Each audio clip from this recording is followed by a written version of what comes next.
the problem is that obesity is increasing in both rural and urban population of India. It is increasing, and you can see it everywhere. You can see the signs. Now, what are the reasons for this high prevalence of diabetes and obesity in India? But why this is happening in our country? Indians develop diabetes and heart disease a decade earlier compared to Americans or Europeans. So we have to be extra careful about it. Increasing level of risk factors for cardiovascular disease and diabetes in India, like systolic blood pressure, high cholesterol, pancreatic fat, liver fat. This is all happening in everywhere in the society. These conditions remain undiagnosed due to insufficient healthcare access. And this is true. I want to give you an example of my aunt. She met an accident, roadside accident. She had no diabetes. I mean, she didn't know she had diabetes. So when she went to the doctor for her injuries, they found out her blood glucose level was 400. Because of insufficient healthcare access, we don't even know. Sometimes we learn about our problems when we go to the doctor for some unknown reason, and then we realize by that time it is too late. In America, we have preventive care. We have an annual checkup, which is free, and we go there. We find out what is the problem, and if anything which is borderline, we start working on it. What are the highest risk factors for these conditions like diabetes and heart disease? According to the World Health Organization, number one is sedentary lifestyle. Number two is tobacco smoking. Number three is alcohol. And number four is unhealthy diet. This is according to the World Health Organization. Can somehow compromise light here because audience might not be able to see it well. We can have a little bit dark here. And I will continue while you fix this. Alright. So according to the World Health Organization, an unhealthy diet is defined as it is based on processed foods with added fat, sugar, and salt, and animal products rich in saturated fats. It is low in vegetables, fruits, legumes, whole grains, nuts, and other high fiber foods. This is the definition of unhealthy diet. I think everywhere in the world now, we are consuming an unhealthy diet because it is low in vegetables, legumes, grain, fruits, and it is very high in saturated and processed foods.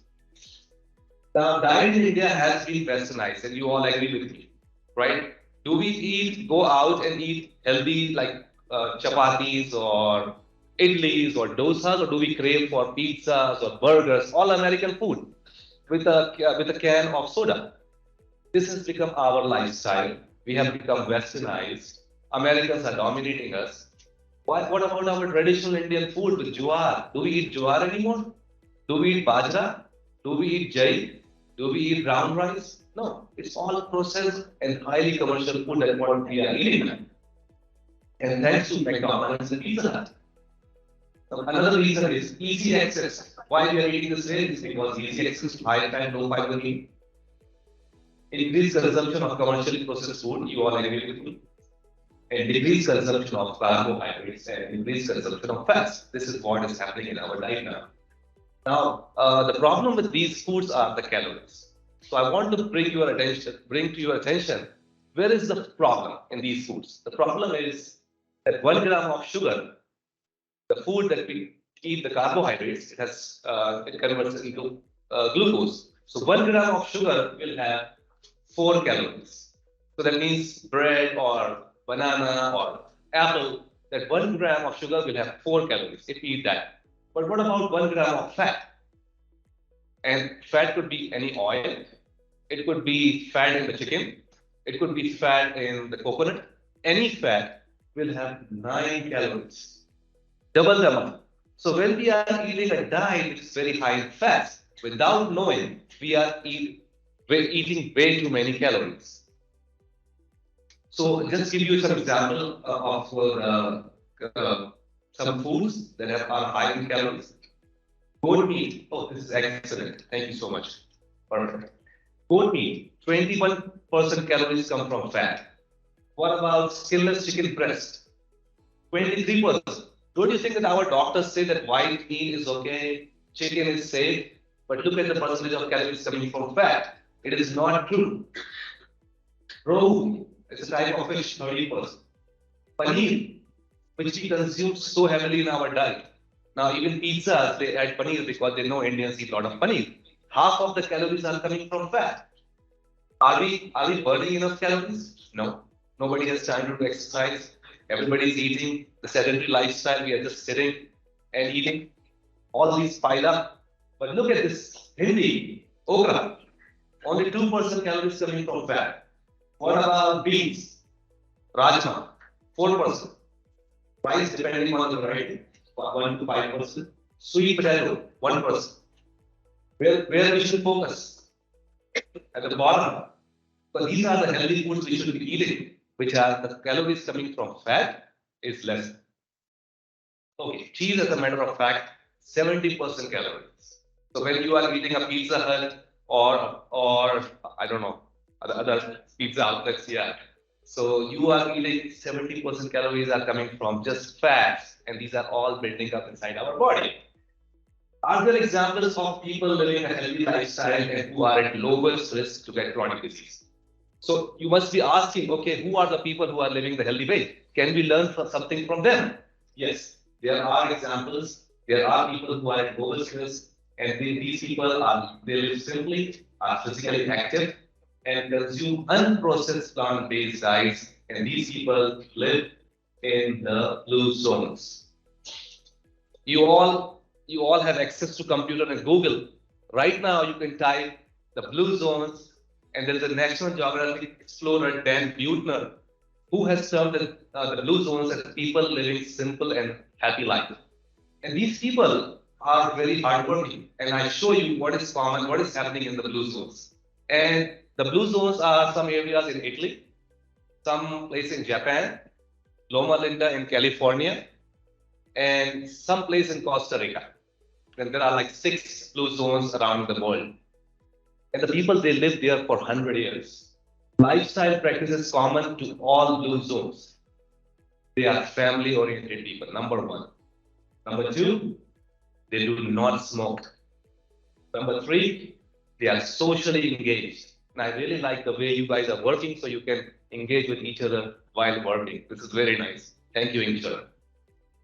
Number 4, they do constant moderate physical activity. They are physically active people, and you can see in the picture, this is a 100-year-old Okinawa from Japan. They eat a plant-based diet, and they eat a lot of legumes. So this is the example of people living a healthy, happy lifestyle that we can try to copy. If we want to live a healthy life, if we want to prolong our life, we should copy blue zones. Now, what is the evidence? I am being a researcher, being a scientist, you must be thinking, okay, we understand this is good, but is there scientific evidence about a plant-based diet? Like, where is the research? So let me tell you some observational studies. Observational studies are those where we just want to see, like in this Inchara employees, I want to see how you guys are doing. So I will do a survey about what you are eating, and based on that, I will publish my results. So these are called observational studies. So this is EPIC Oxford study. 65,000 participants participated in this study, and it's still going since 1993.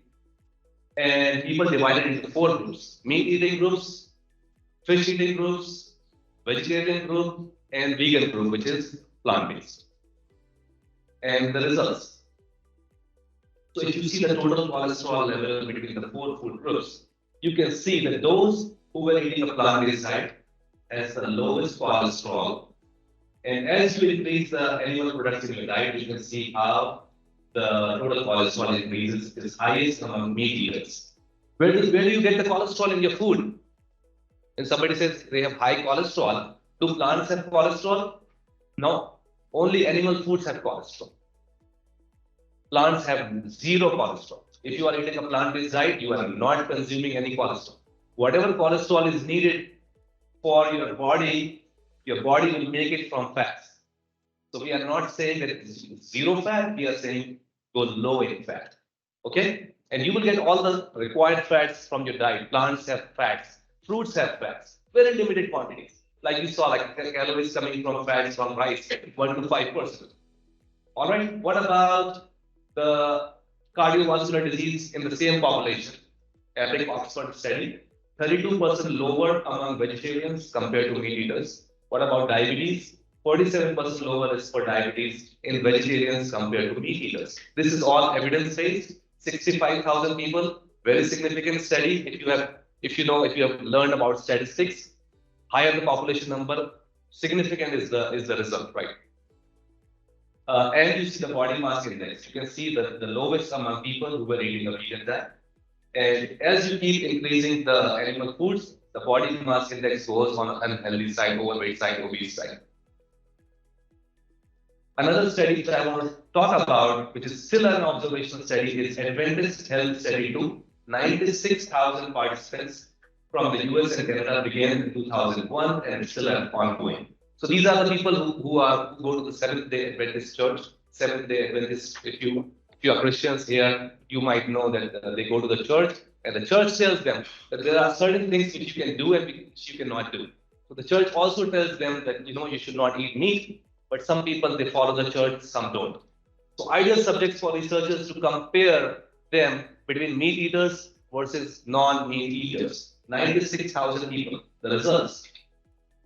You can see the type 2 diabetes prevalence and body mass index. Again, you can see lowest among vegans, type 2 diabetes prevalence. That means out of 100 people, how many people have diabetes who are eating a vegan diet, plant-based diet? Only 2.9% compared to 7.6% for meat eaters. What about the body mass index? Again, lowest among the vegans. And as you keep increasing the meat, you can see it keeps increasing the body mass index. So the evidence is right in front of you for observational studies. Now, people following plant-based diets and healthier body weights and low risk of type 2 diabetes compared to meat eaters. You all agree with me so far? With the evidence? Yes. Now, interventional studies. What are interventional studies? That means me being a scientist, I want to study a population. I will divide them into two groups. One group, I say you are on your own. Second group, I will say that I want to help. I want to intervene in your lifestyle. I want to coach you so that I can guide you to reverse diabetes and heart disease. So what happened in these studies? It's a heart study by Dr. Dean Ornish, landmark study published in 1990 in Time magazine. So he wanted to see if heart disease can be reversed. Once the arteries are clogged, can you open them? Somebody is nodding no, but I want to give you the evidence that yes, you can open the clogged arteries just by lifestyle. And that's what Dr. Dean Ornish tried to do. He's recruited people who have heart disease and he wanted to see if he can reverse heart disease.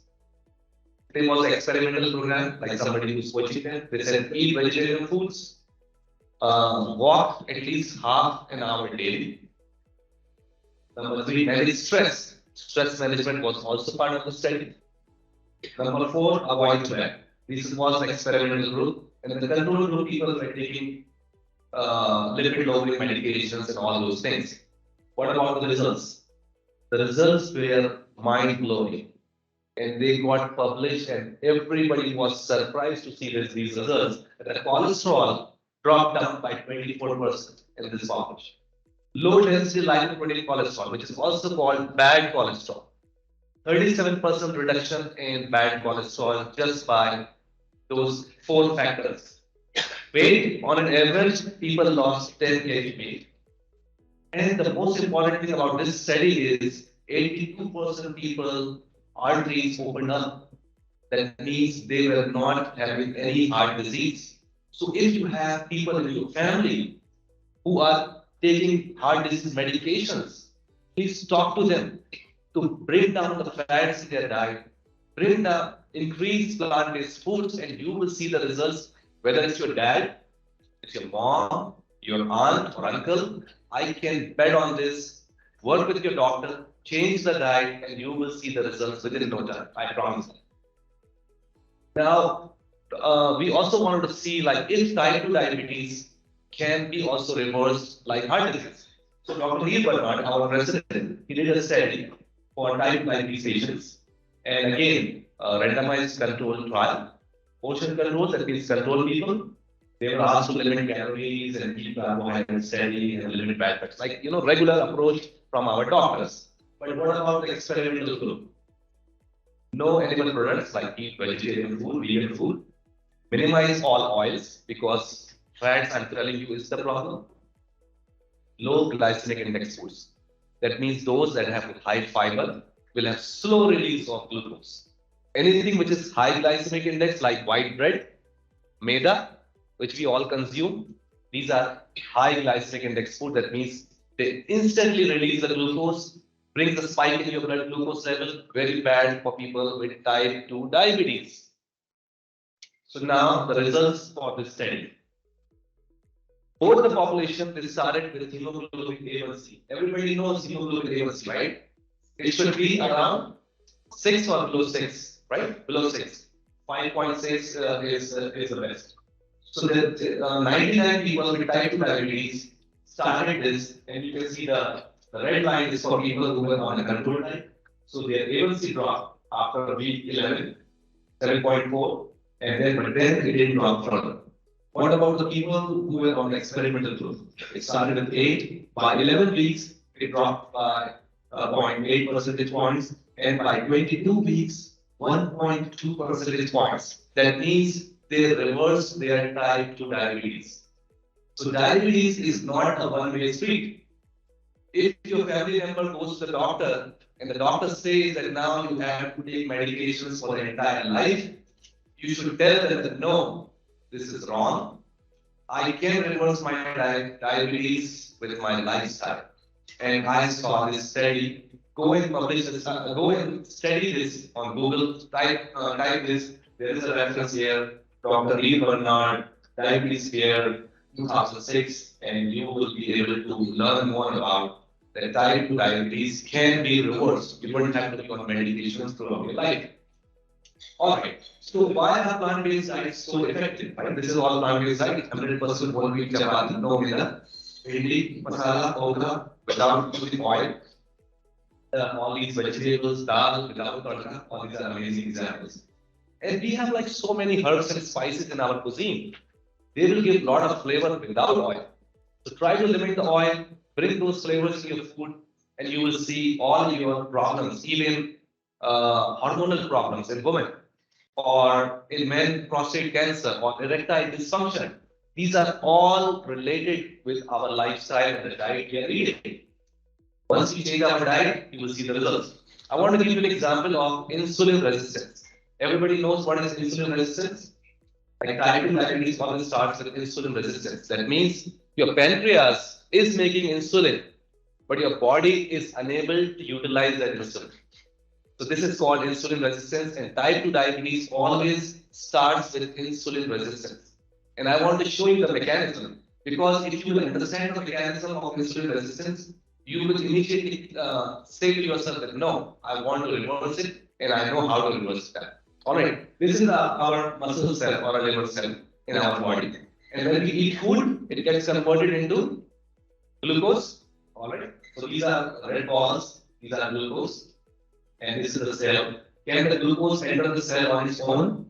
No. Why? Because it needs the help of the hormone, insulin. That's why if those people who have diabetes, their blood glucose level increases because insulin is not working. Why insulin is not working? Because insulin, when binds to its receptor, then only the glucose can enter the cell. So this is the actual mechanism. This is the mechanism which is happening in every body, those who are normal people, who are healthy people.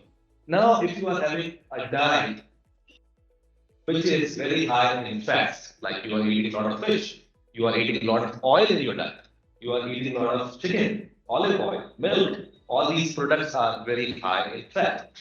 When you have these things in your diet, even ghee is again, 1 gram has 9 calories. So you don't want that, and also saturated fats are there. So when you have this diet, what happens to this mechanism? This insulin signaling mechanism gets disrupted. Now you see there is a buildup of fats inside the cell. And when there is buildup of fat inside the cell, although your pancreas is making insulin, it is unable to bind to its receptor in the right way. This is called disruption of the insulin signaling mechanism in scientific terms. In simple terms, insulin is being produced but not doing its role, not doing its function. So the glucose cannot enter the cell. When the glucose cannot enter the cell, where it will remain? It will remain in your blood. And that's why diabetes is also called a slow poison. Why? Because the blood is now, glucose is not going inside the cell, not going inside your body. You feel weak because you are not getting energy, but your blood glucose level is very high. It affects your kidneys, it affects your limbs, it affects your eyes. That's why diabetes is called slow poison. All right, but the good thing is that when you change your diet and you remove the fats from your diet, this mechanism can be restored. And this is the take-home message that diabetes can be reversed if you remove the fats in your diet. Bring down the oil, bring down the ghee, and then you will see the results within no time. So this is all. So what is a healthy diet? How to define a healthy diet? A healthy diet will be very high in fiber. Okay? Can you find fiber in chicken? No, there is no fiber in chicken. Fiber is only found in plant-based foods. Fiber is present in fruits, legumes, grains, and vegetables. A healthy diet will be always low glycemic index. A healthy diet will be always low in fat. It will be high in antioxidants. Antioxidants are those that protect you from cancers. It's very important, only found in plant-based foods. And it has a low omega-6 to omega-3 ratio. So these are some traditional foods that we should be focused on. 100% whole wheat chapatis, dal sabzi, veg biryani, all different kinds of salads, methi paratha, sweet potato paratha, without oil. Again, all these things are amazing examples, amazing things that you can eat without having to worry about diabetes and heart disease. So I'm trying to make you understand that our traditional Indian food is way much better than American food. If we come back to our roots, we can see the results on our own. So the main focus is that if we focus on these four food groups, fruits, grains, legumes, and vegetables, just focus on these four food groups. You don't have to worry about your calcium. You don't have to worry about your iron. You don't have to worry about your protein. You will get everything from this four food group. Fruits and vegetables, those who consume fruits and vegetables can increase their lifespan. Published study. Legumes and grains. Eat plenty of grains and legumes. Grains are like rice, wheat, bajra, jowar, millets. These are all grains. What are legumes? Anything that grow in pots, like groundnut, mungfali, and peas, green peas, matar. These are all legumes. And even phali, the phali, the green phali, I don't know. I don't know how it is called in Bangalore, but anything that grows in a pot, those are called legumes. Okay? Yeah. Yes, the lambi wali phali, right? Yeah, that one. All right. Those you can eat plenty, no counting that needed.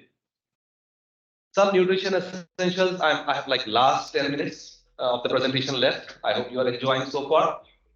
Yes, fiber. It is very, very important in your diet. You cannot get fiber from animal-based foods. Fiber is so important for you. Aim for at least 50 to 55 grams of fiber each day. Make notes if you really want to change your diet, if you really want to help people. Number 2, fiber helps in digestion, weight loss, heart health, and cancer prevention. And soluble fiber helps lower cholesterol. Do you know where you can find soluble fiber and the difference between soluble and insoluble fiber? Anybody? The difference between soluble and insoluble fiber. So the insoluble fiber is present in it helps in roughage, the bowel movement. So the greens that you eat, it doesn't get completely solubilized. It's an insoluble thing. So it helps the bowel movement. So you will never have constipation if you have enough fiber in your diet. But then there is soluble fiber. Soluble fiber is something like gooey-like thing, like sticky thing. Where when you boil the lentils or oats, you will see that there is some like of slimy thing. That's called soluble fiber, and that is so important for you because that will not allow the cholesterol to get absorbed by the liver. So that soluble fiber will bind the cholesterol and take it to the area from where you can pass the stool. It will not let the liver absorb the cholesterol. That soluble fiber is so important. All right, favor complex carbohydrates. That means choose complex carbohydrates like whole wheat bread or millets, all those things. Minimally processed. The more you process it, the more you are making it worse because you are removing all the fiber from it. Once you remove the fiber, it becomes simple carbohydrates like this. You want to limit simple carbohydrates like sugar. Actually, sugar comes from sugar cane. So sugar cane is good for you because it has all the fiber and it has all the sugar, which is like natural. You can eat sugar cane. But if you take out the sugar from the sugar cane, that becomes simple carbohydrates. You don't want that. And white maida, which is like so common in Indian cuisine, I will say remove it from the kitchen. Once today, when you go to your kitchen, throw away the maida, buy whole wheat flour and use it in whatever way you are using it. Protein requirements. That's the number one thing which people ask. What about my protein? The recommended protein intake per day for women is 46 grams and for men is 54 to 56 grams. Can you get all your protein from lentils and soy chunks? Yes. Beans, breads, chana dal, nuts, butter, dal, urad dal, and tuar dal, and moong dal, and kali dal. We have like so many lentils. They are full of proteins. Soy chunks. I was eating today's pulao, which was so amazingly done by your chef. It has soy chunks in it. This is all good source of protein. You don't need to worry about eating chicken or meat for your protein needs. It can easily be satisfied in this diet. For example, protein content in some foods, half cup soy chunk has 56 grams. 1 cup chana dal has 39 grams protein. 1 cup soy milk, and you can make your own soy milk. Just soak the soybeans, grind it in the morning, filter it. That's your soy milk. 2 methi paratha has 14 grams. 1 cup dal is 18 grams. 1 cup rajma has 15 grams protein. So you don't have to worry about anything. Iron is very important. There are 2 types of iron: heme iron, which comes from animal-based proteins, and non-heme iron. Our body can easily adjust absorption of non-heme iron from plants and as needed. So those who are on a vegetarian diet, if they are consuming too much iron, their body will not absorb it if it is not required. So only people who are consuming animal-based diet, they can have iron toxicity, but plant-based diet eaters can never have iron toxicity because your body will only absorb if it needs the iron. Our women, when they have their menstrual cycle, they need a lot of iron at that time. I will recommend focus on beans, greens, and whole grains. Good sources of iron. Eat with a lot of lemon. Eat with a lot of oranges because vitamin C helps iron absorption. You will see when doctors recommend iron supplements, they always recommend with vitamin C. Why? Because vitamin C helps in iron absorption. So this is a great source for you. Eat a lot of these products along with lemons or oranges so that you can have proper iron in from your benefit is needed. All right, calcium. We have grown up thinking that milk is the only source of calcium. That's what we saw TV ads and everything. And that's what these big corporates want us to believe, that dairy is the only source of calcium. But it's not true. Think about beans and greens. And I want to tell you that calcium absorption of leafy green vegetables is actually higher than cow's milk. Cow's milk has calcium, I'm not saying that. But the absorption of calcium is higher for greens as compared to milk. Spinach has a lot of calcium, but is everything absorbable? No. Spinach is considered selfish vegetable. So that similarly, milk, you have calcium, but not everything is absorbable. The best vegetable that has highly absorbable calcium is okra, bhindi. Bhindi is 64% absorbable calcium. So it's a must for you if you are eating a diet where you need a lot of calcium. Eat a lot of bhindi. Easy fix. And I'm giving you all these prescriptions without charging any medication charges, without taking a doctor's fee. I'm giving you all scientific based recommendations so that you can take charge of your health. All right. How to get calcium into your bones and keep it there. This is a very important slide. All those who want high calcium in their diet for some reasons, please pay attention to this slide. How to get calcium into your bones and keep it there.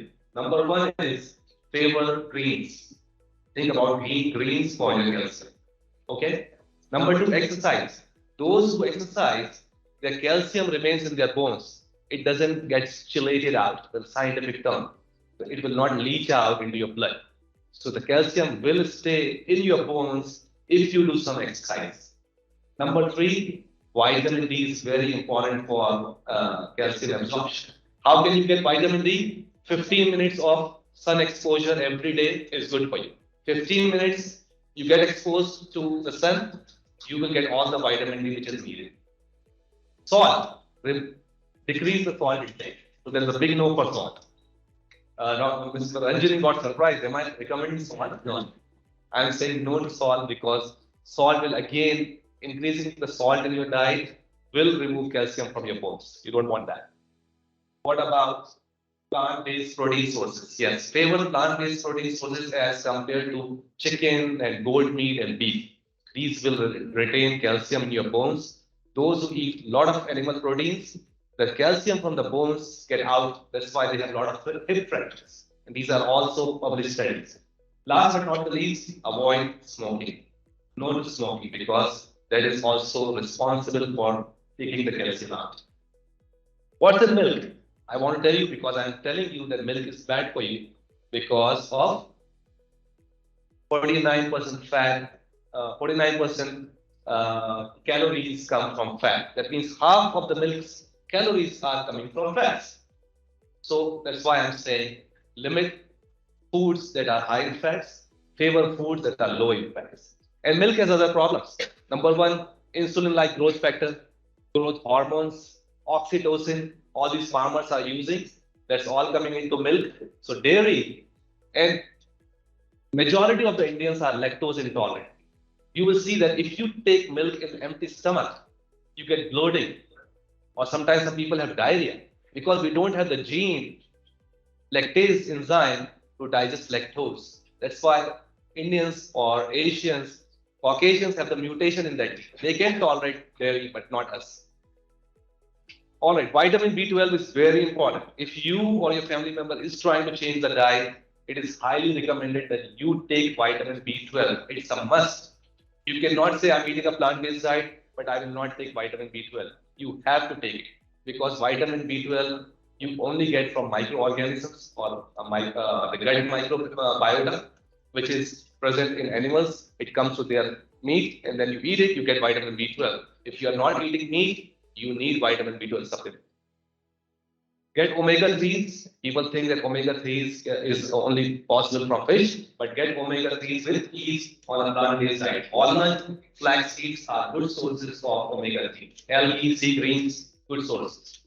So ask what will you eat today? After this presentation, you have heard, you must be asking yourself, what about breakfast?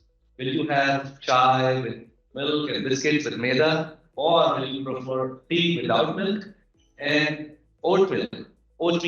So we have steel cut oats present. I can share the recipe if somebody is interested in that. For lunch, will you prefer a goat curry, meat curry, or will you prefer dal without tadka with 100% whole wheat chapatis or rice? For dinner, will you have fried chicken or will you have spicy Indian herbs, okra, bhindi with chapatis? So some recipes and resources can be found at pcrm.org/India, pcrm.org/good hyphen nutrition. You want to take a picture, please take a picture of the slide. If you want this slide, I can send it after the presentation to Ms. Ranjan. All right, this is the end of my presentation. I hope we have some time to take questions. This is my email. Feel free to reach out. Thank you.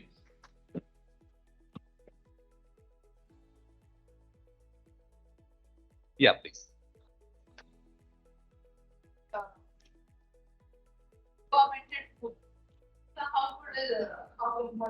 fermented foods. Yeah. So can I have the Yeah, I'll. so yeah, fermented foods are good because sometimes you need the probiotics. So there is nothing wrong in fermented foods as long as you retain all the fiber in it. So for example, you can have you want to raise the dough, right? And for idlis, as long as you are taking brown rice flour and you ferment it, kimchi, yeah, those are also that's also good. So nothing wrong with the fermented. Actually, it's good because of the probiotics. Other questions? Alcohol, yeah, I remember I mentioned about the recommendations of World Health Organization that unhealthy diet is defined as something which is devoid of plants, something which is high in animal-based foods and fats, something where you smoke, you drink alcohol, and you don't exercise. That's an unhealthy lifestyle. So I will say no to alcohol. Questions? Yes. Yeah, I mean, I was always wondering what, like you said, right? You should cut down on fat. Sugar is still okay, probably, but I don't understand how sugar is better than fat. Because ice creams, chocolates, it has a lot of sugar, Yeah. right? The oily food, probably your KFCs and puri, sabji, chole bhature and all, or deep fried, french fries are deep fried. So how can you? I mean, I just want to know if fat is bad, why sugar is not that bad. Very good question. And I must tell you that the question was very simple that is sugar not bad? But I didn't say sugar is not bad. Sugar is bad because remember I said limit the simple carbohydrates. That means you have to limit the sugar. But the problem with the sugar is that it will give you easy calories. It will cause obesity, weight gain. Once you have weight gain, it's a perfect recipe for getting diabetes and other problems. So I'm not saying that sugar is bad, but I'm saying the mechanism of getting diabetes and heart disease is coming from fats.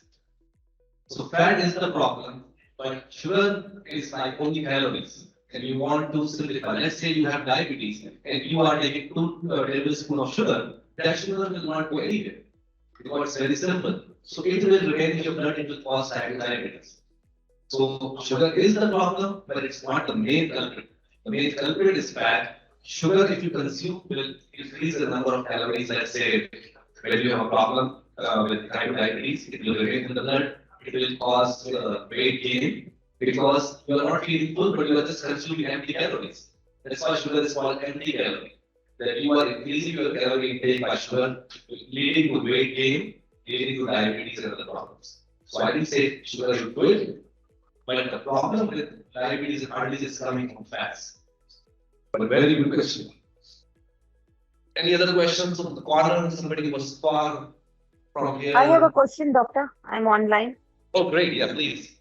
Yeah, so you said the milk intake should be stopped or it should be reduced. So should we consider the same for children also?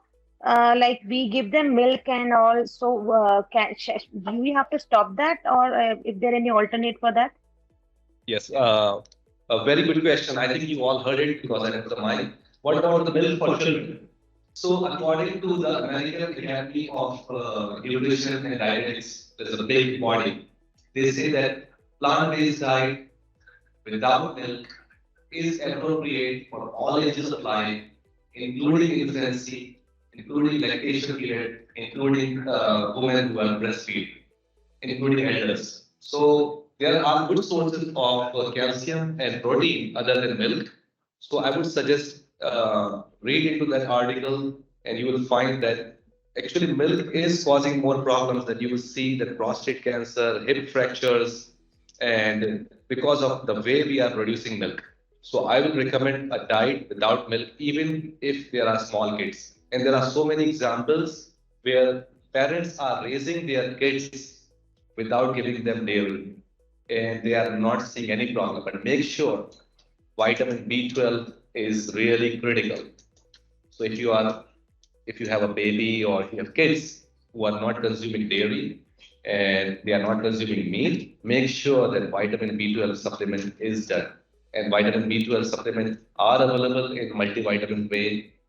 So that is very important. Work with your pediatrician because sometimes you might say that vitamin B12 is not available for kids. Yeah, if it is the case, then work with the doctor and do what can be done.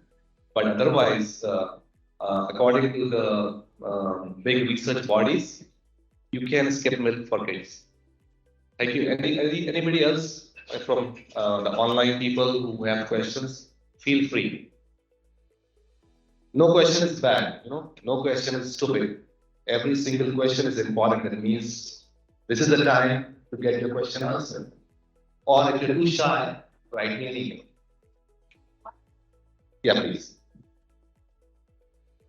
So we are talking about food. There are a few things that I would love to address. One is, which is how many times is it ideal in a day to eat? One. And what is your take on intermittent fasting and fasting? Yeah. So these three, because it's all about eating. Yeah. Okay, the question is very simple. Meals, how many meals per day? I would say, we come from a society where we have practiced Ayurveda. And if you see from the holistic point of view, is you less it down the number of times you eat, you give more chance for your body to help your liver to clean up the system, to clean up the blood. To answer that question is when you eat a meal, it takes 6 hours for our liver to clean up all the lipids and all the things which goes in the blood.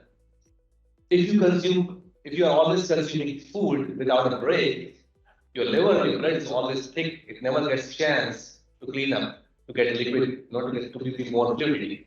So ideally, I would say three meals or maybe four max four.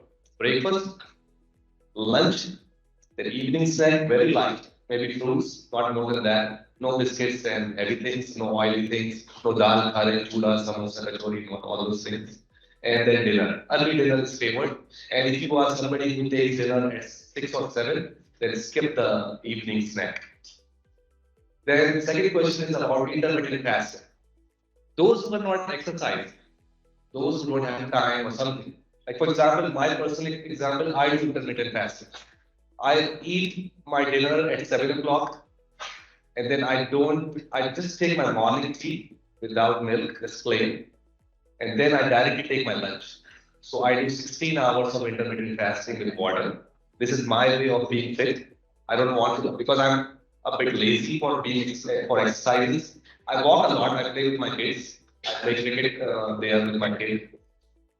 But I'm not so good in doing exercises religiously. So intermittent fasting is a thing. It can help you. Then fasting, amazing. You do fasting for me, I do Ramadan fasting for 30 days. I see amazing energy levels and everything works out well. My body is cleansed out in the 30 days.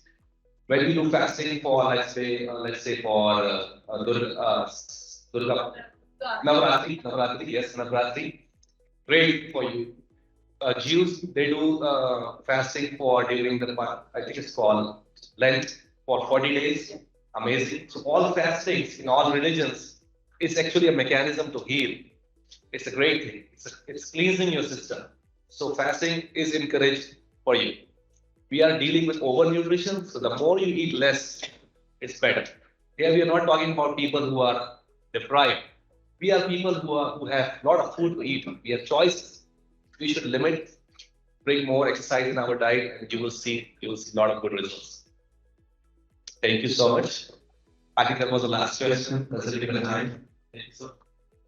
Well, that was really awesome. I mean, I've been always thinking that sugary foods are bad, but just a food for thought. Just correct me if I'm wrong. If you eat sugary food, you become fat, but you should not eat food with fat. Yeah.